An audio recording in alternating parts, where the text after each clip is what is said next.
E, olá, queridos, queridas, né, companheiras e companheiros desta luta, desta vida. Eu sou Lívia Aguiar, venho de um berço cultural de mulheres artesãs, né, de tias, muitas tias que gostavam de bordar, de costurar, de fuxicar, dessas coisas que nossas mãos gostam de fazer. Então, desde cedo eu na família encontrei mulheres que faziam as tradições do artesanato em fuxicos, em bordados, e isso sempre foi para mim, naquela época, criança, um deslumbramento, eu diria, que a palavra seria essa, de cores e formas. Então, desde muito cedo eu entendi que a vida fica mais bonita e mais gostosa quando tem arte. E ao longo dos anos, ela me acompanhou na minha formação, sou psicóloga de formação, na minha especialização em ensino de arte, mas também no diálogo com as mulheres e na área social. Então, esse processo já dura alguns anos, né? Eu, desde 87, assumi o trabalho de criação como ateliê retalho de seda, e de lá para cá fui aos poucos assumindo as ações políticas.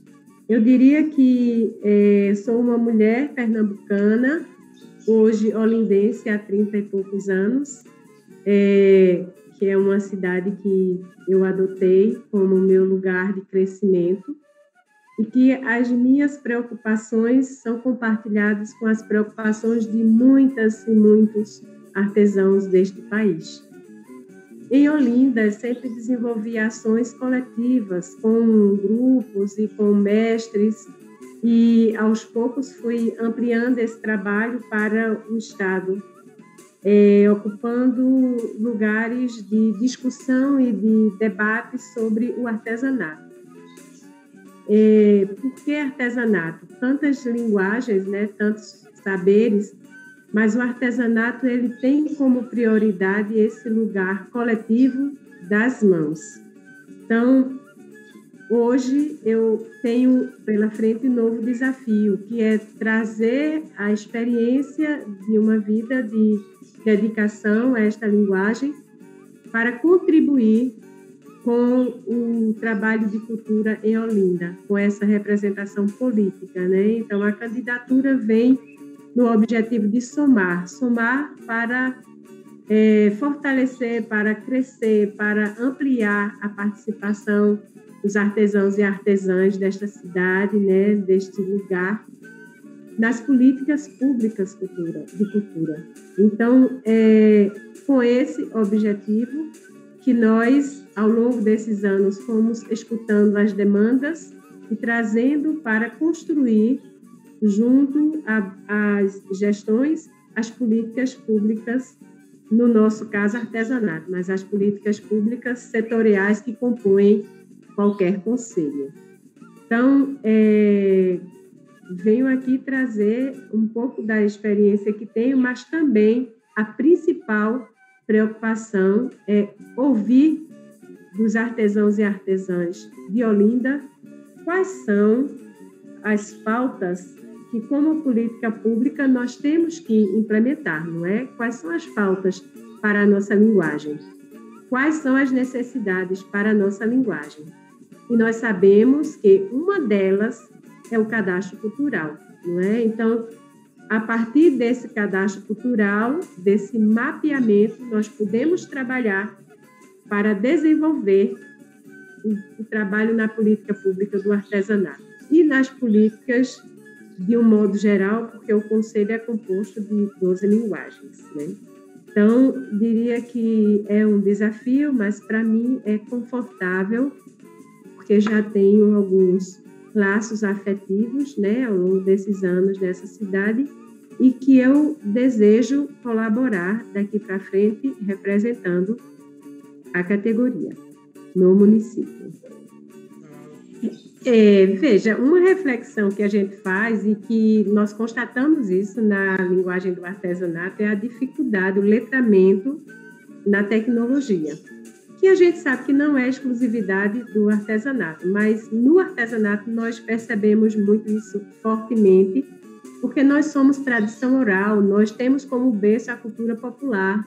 Então, uma coisa a vida me ensinou: sozinho é mais difícil, tudo. Então, nós precisamos construir coletivamente os lugares, os espaços para poder acolher aqueles que ainda têm mais dificuldade nesse letramento.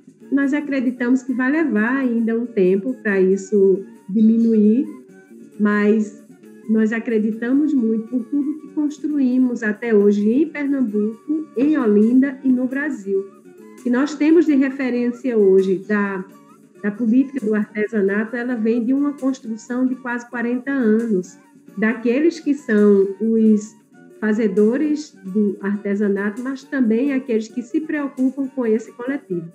Então, para aqueles que ainda têm muita dificuldade, eu diria que venham, cheguem, a gente ajuda. Nós precisamos estar juntos nesta luta. E os espaços só são construídos quando as mãos são dadas. A prova maior do nosso trabalho é a nossa mão. Então, se estamos sós, por escolha, é um direito. Mas se queremos avançar, precisamos buscar outras mãos. Então, é preciso se unir, né? É preciso se unir, exatamente. É preciso ir atrás, se mobilizar, né? E não ter vergonha de dizer, eu não sei, me ajude. Eu já trouxe muita gente para os cadastros dessa forma, o receio, de que não sei, não existe isso, minha gente. Nós estamos num mundo em transformação, nós precisamos chegar junto dos outros. Se nós sabemos um pouco sobre isso, nós temos que compartilhar. Isso é regra no mundo que nós estamos vivendo. Nós precisamos compartilhar nossos saberes. E aí, quando um sabe mais, precisa compartilhar com o outro que sabe menos. O cadastro é algo muito simples, mas para quem nunca fez, fica difícil. Então, a regra é, vamos começar do mais simples. O que a gente tem de documentos, depois o que temos de registro, e se não temos de registro, podemos coletar depoimentos de quem nos conhece. Então, são modos de fazer que precisam estar dentro dos cadastros culturais para que a gente possa ter acesso, para que a gente possa alargar nossos lugares de direito. O artesão tem direito aos espaços, aos lugares, aos editais, mas o caminho é pelos cadastros culturais. E a Lei Aldir Blanc mostrou isso muito claramente agora. A minha opção de sair do Conselho do Estado para o Conselho do Município, para chegar mais perto do município, é porque nós, enquanto ativistas, precisamos olhar o que falta.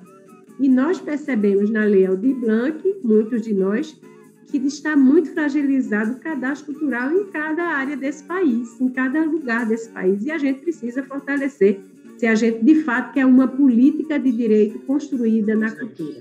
Eu gostaria de dizer que essa luta é de todas as pessoas que fazem cultura nesse país. E esse país começa na minha casa. Então, o município, ele é o lugar onde nós vivemos. É lá que nós podemos começar, é lá que nós devemos começar. Então, eu deixo aqui um convite afetuoso para cada uma e cada um que venha para esse processo eleitoral. É muito importante dizer que o processo eleitoral ele é um momento nesse caminho do direito, né? O direito à cultura. Então, a partir de nossas observações, né, de nossos saberes, nós podemos ocupar, qualquer um e qualquer uma fazedor de cultura pode ocupar o conselho.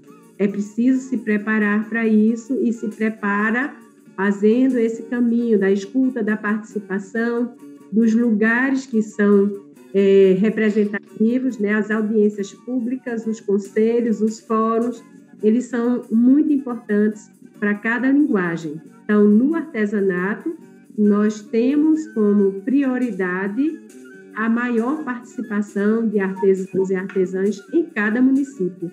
E aí, como moro em Olinda, o meu desejo é que cada artesão e artesã de Olinda venha fazer parte desse momento político, né, desse momento de escolha do Conselho, mas que também abra espaço na sua vida para a ação de direito à cultura.